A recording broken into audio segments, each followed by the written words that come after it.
Think we got enough by now, Doc? Not yet, I'm afraid. You mean I have to hit that saloon with the wagon again? Once more should do it. And you should also pay another sick call on Clyde Morrow's mare. Hey, how about you and Mrs. Walker?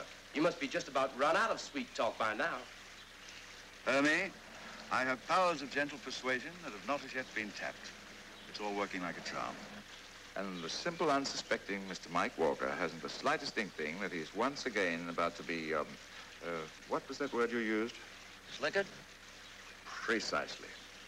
The Golden Age of Television presents Errol Flynn starring in The Golden Shanty, co-starring Patricia Barry and Peter Hansen after these messages. Wow. Options can be risky and are not for everyone, but they do give you an enormous opportunity to make profits without risking any additional money. Call Financial Inquiry, your one source for free purchase information, and let us put you in touch with the experts on gold and silver options. Call now.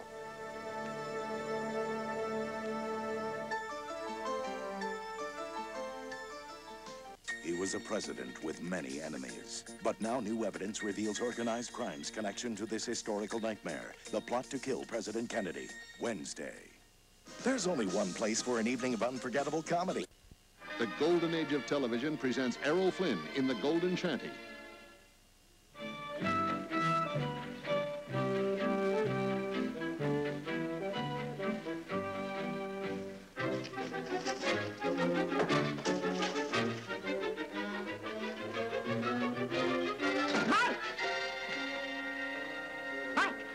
And get out front, quick. That boatwright fella's back in town again. You got any idea getting that money back he swindled you out of, you better hustle. She's got a mild case of the heaves, Clyde. You just get her home and mix a pint of cascarilla and a few drops of turpentine in a bucket of water and force it down her. She'll ease up in a day or so. Sure, much obliged to you, Mike.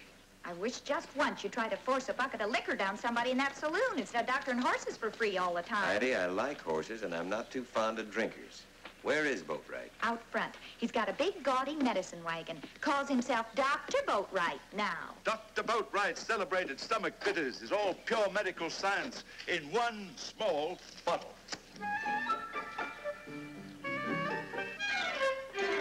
Composed of wormwood, rhubarb, sarsaparilla roots from the tropics, yellow dock, mandrake, and many other rare herbs far too numerous to mention. Shall we say half a dozen bottles to start with, madam? Seems to have done pretty well on my $1,500. Well, what are you going to do about it? I don't know exactly. You don't know exactly.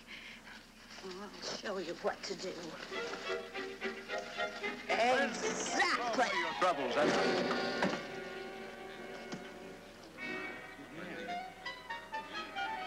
As I was saying, a man's health is his finest possession, and I'm going to keep mine. Hermie, there's the pot.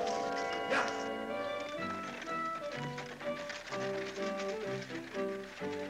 That's what I should have done to you the first time you came courting me in your buggy.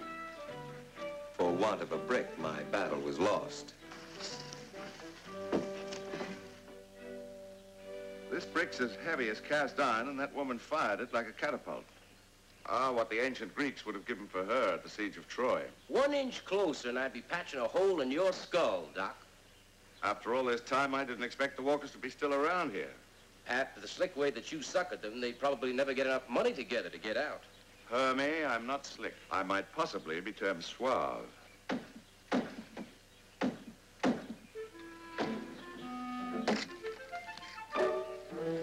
What's got into you, Doc? Hermie, come here. Look, that's gold. Gold nuggets. Where? There. Hitch up the wagon. We're going back to Nugget City. Back? Oh, Doc, that woman will fire that whole saloon at you, brick by brick. If my hunch is right, Hermie, I hope she does. I sincerely hope she does. Mike, you gotta do something. The mare's flat on her side in the barn, and now I can't get her up at all. Addie, come here a minute. Listen, you go on ahead and do what you can till I get there. Sure grateful to you, Mike. It's all right.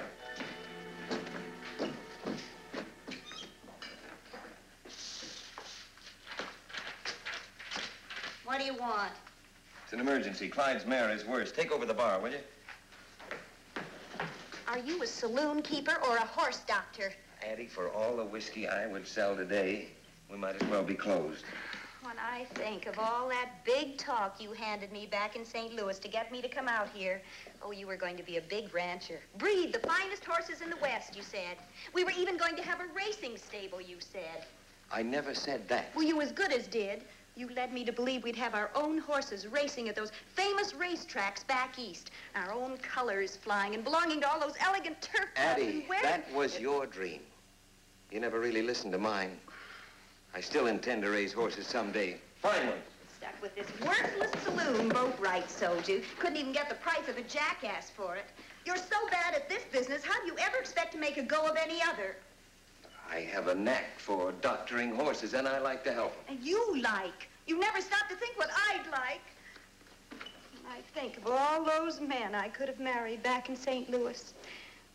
I could be living with successful, cultured people. Instead of wasting away out here in this wilderness of cactus and coyotes. Even the Indians never fought for this country.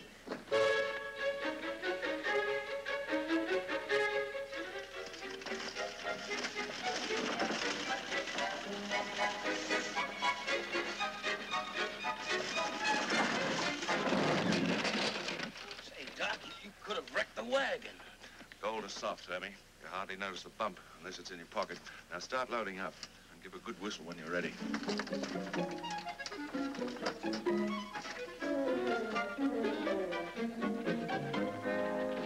My dear Adelaide, how happy I am to bump into you.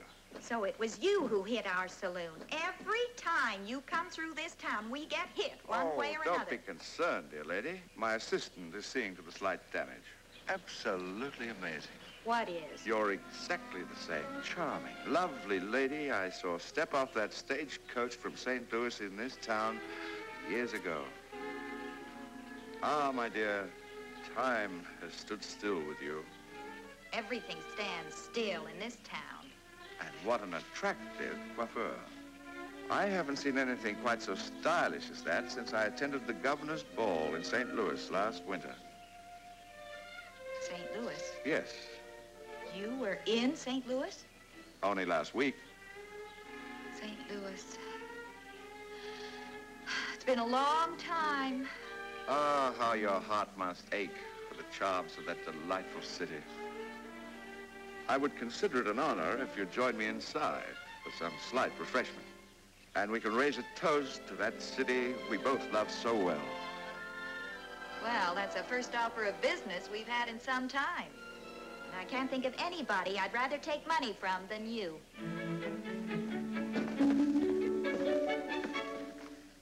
You knew the mine was going to close down when you fast-talked Mike into buying this white elephant.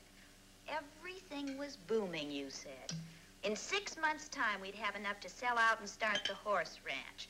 The gold miners spent gold like water, you said. So we called this place the Golden Shanty. Very funny.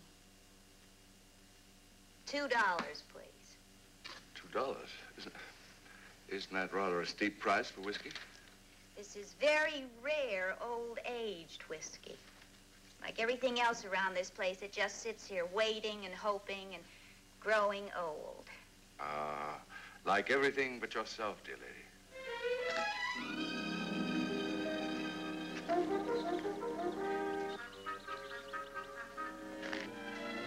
It pains me, but you'd believe I'd defraud or hoodwink my fellow man. Please call your good husband and allow me to rectify this unfortunate misunderstanding at once. My good husband fancies himself a horse doctor. He can't afford to own them, so he doctors them. Clyde Murrow's mare is sick, and Mike's out tending her. Pity. I wish to make restitution forthwith. My goodness. I haven't heard the English language spoken so beautifully in such a long time. I don't suppose many around here would appreciate a woman of your culture and refinement. None. Least of all, Mike Walker. You haven't the faintest idea what it does to a woman of my background and breeding to live in squalor and dress in old rags like these. My dear, You have an inner beauty that would shine radiantly through sackcloth. Please, Dr. Boatwright. It's so wonderful to meet somebody who understands and appreciates my situation. But... Forgive me, Adelaide. My heart momentarily ran away with propriety. I promise to refrain from such bold declarations if you'll allow me to return again, if my presence would be welcome. Oh, yes, Dr. Boatwright. Thank you, dear lady.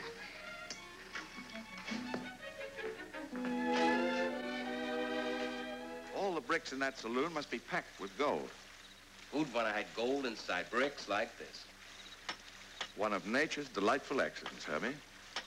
The clerk at the Deed and Records office told me that these bricks originally came from this very creek. Before anybody dreamt there was gold here. Well, you didn't suck a Walker so bad after all. Nevertheless, the poor fellow is sadly disenchanted. I shall buy back his saloon. With what? All we got is a wagon full of bottles loaded with stomach bitters. We'll buy it with gold, Hermie. Mr. Walker's gold. We'll have to steal an awful lot of bricks. Yes, precisely. Tonight, at the dark of the moon, I want you to find out the location of the Clyde Morrow farm. Clyde Morrow farm? In the barn, you'll find a certain ailing horse.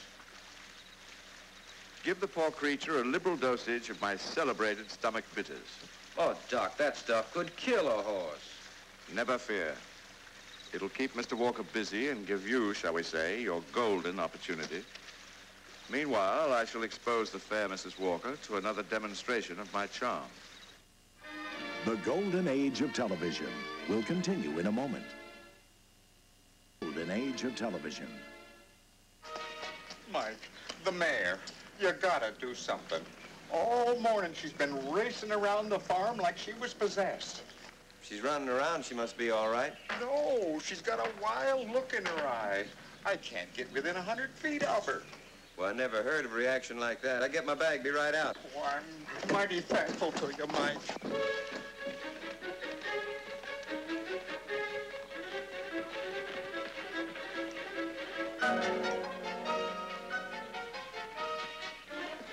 Hey, wake up, Doc. Doc, he finally left. What? What? He did? Well, Dr. Boatwright's celebrated bitters have done it again. Get the wax, quick.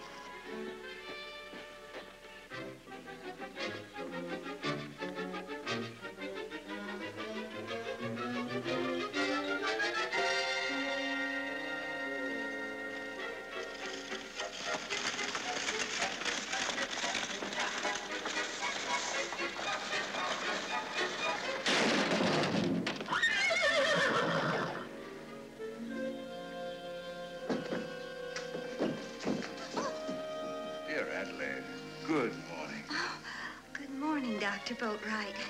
Oh, that crash out front. Oh, you must forgive me, but in my impetuous haste to see you once more, I drove wildly, blindly. I was hoping you'd be back soon. My dear, I was compelled by a force stronger than my will to resist. Now, will you please tell your husband I am here once more with the most generous offer to buy back this miserable hovel? He's gone again. He's never around at the right time. It's always that way. You have no idea what I've endured living with that man. I can well imagine the grisly experience. But you mustn't be too harsh on him, my dear. He couldn't possibly know what a rare jewel he has in you. He's so far beneath you in every way. You certainly do restore a woman's faith in herself, Doctor. Cedric, please. Cedric?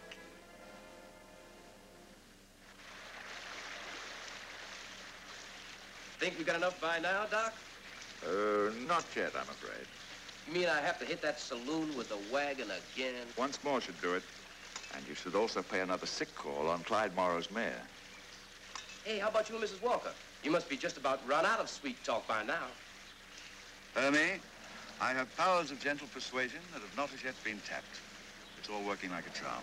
She's still tearing around the farm in circles like a Kentucky racehorse. She can't be so sick if she's running around like that. But it ain't natural at her age. You can't tell about female creatures. They're liable to get frisky at any age. You keep a close eye on her. I'll be around behind the saloon here if you need me. Got to fix a split hoof on my own horse this morning. Sure, Mike. I'm much obliged to you for all your help, Mike.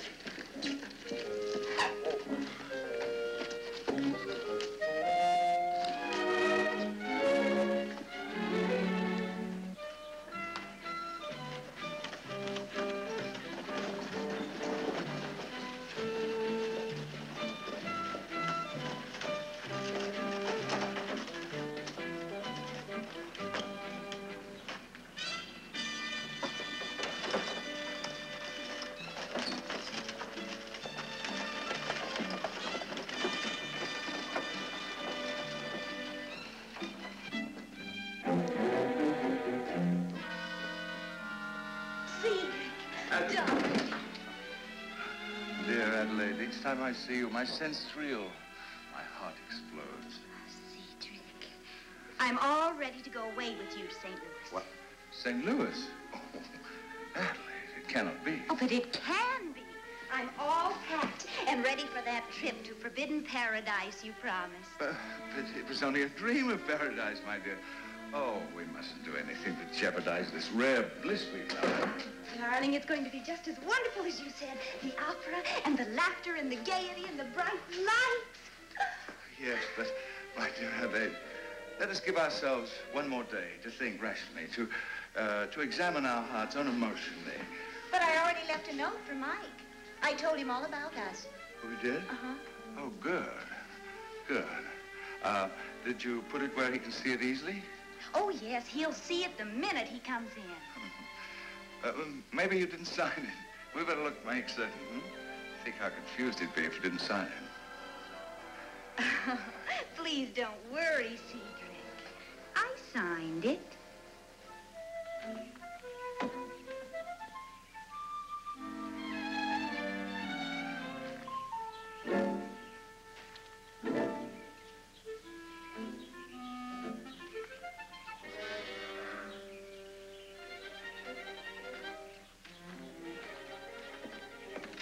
Adelaide, dear heart, perhaps the note is too cold, too cruel. After all, we have each other. And what are we leaving him? His dream of horses. That's all he needs. Cedric, we are two people of sensitivity. He doesn't think or feel the way we do. We understand each other. We were meant for each other. All right, Adelaide. Amen. Meet me at 2 o'clock this afternoon in Griffith, in front of the stage stop, my dear. Yes, Cedric. 2 o'clock this afternoon at Griffith. I shall be counting the minutes. I'll go hitch up the buggy.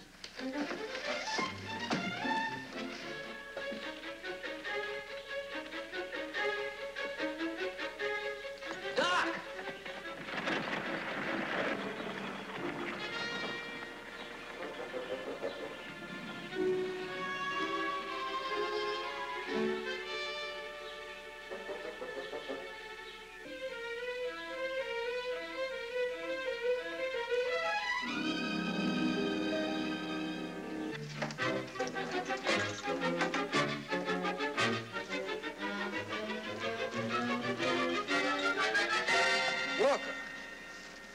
Walker, what are you doing? Hello there, Boatwright. You're kind of a stranger around here lately. Well, if you can't demolish a fine old place like this, it might become a historical landmark one day, the last of its kind, man. No, that isn't much of a building. It's bad brick. Kind of gravelly or grainy or something. Don't hold together at all well. Look here. No, you look here. When I sold you this ancient structure, I thought you'd love it as much as I did. But now that I see this, well, I'll buy it back from you immediately. $500 in cash, gold. No, Boatwright, I couldn't slicker a man for something he loves. Besides, I found out what this country needs more than a saloon. It's a good animal hospital, and I intend to build one right here. Mr. Walker, I demand that you cease this wanton destruction in the name of our national parks, our national monuments, our national memorials and shrines, and... Now, hold it a minute. I know what's in the brick. You can keep that sack of gold, providing you leave town right now and take Adelaide with you. Adelaide? Oh, no, that's sadistic. Well, she just took off, bag and baggage, to meet you at Griffith. It's not very polite to stand a lady up. Yes, but you know perfectly well she'll be back as soon as she knows I'm not going to meet her. Yeah, that's what I'm afraid of. So I got another proposition for you, Doc, and you can still keep the gold. Now, come on here, sit down. Go on, sit down. Now, you write down here just exactly what I say.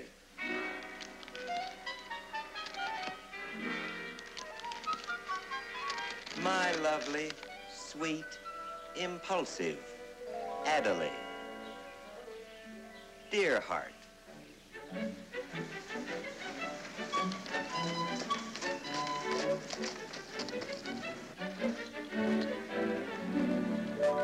Hello, Mike.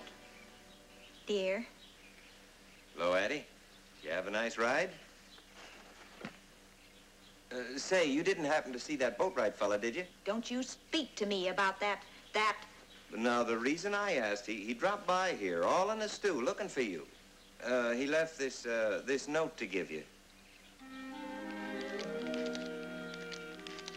My lovely, sweet, impulsive Adelaide. Dear heart, forgive me for not meeting you in Griffith, but I received wonderful news at the last moment. A wealthy uncle has passed away in Chicago, leaving me his entire estate. Now you shall have everything your starved soul cries for. Please hurry to meet me at the Palmer Hotel in Chicago. Your abject servant, Cedric.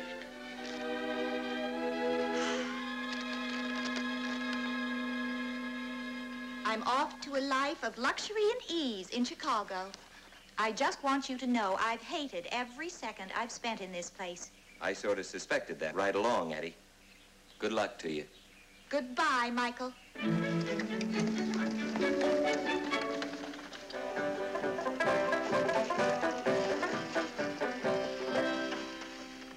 She came back? Came back, took off again like a Pony Express rider for Chicago. Then we'll be heading for San Francisco. Anyway, thanks for everything. If I'd gotten all the rest of that gold, we'd have scattered it from here to California in a month. You'll put it to good use for your horses. I intend to raise the very best horses in the West. If you ever need a good one, just call on me. I will. The only good thing I can think about a horse is how fast it can get me out of town.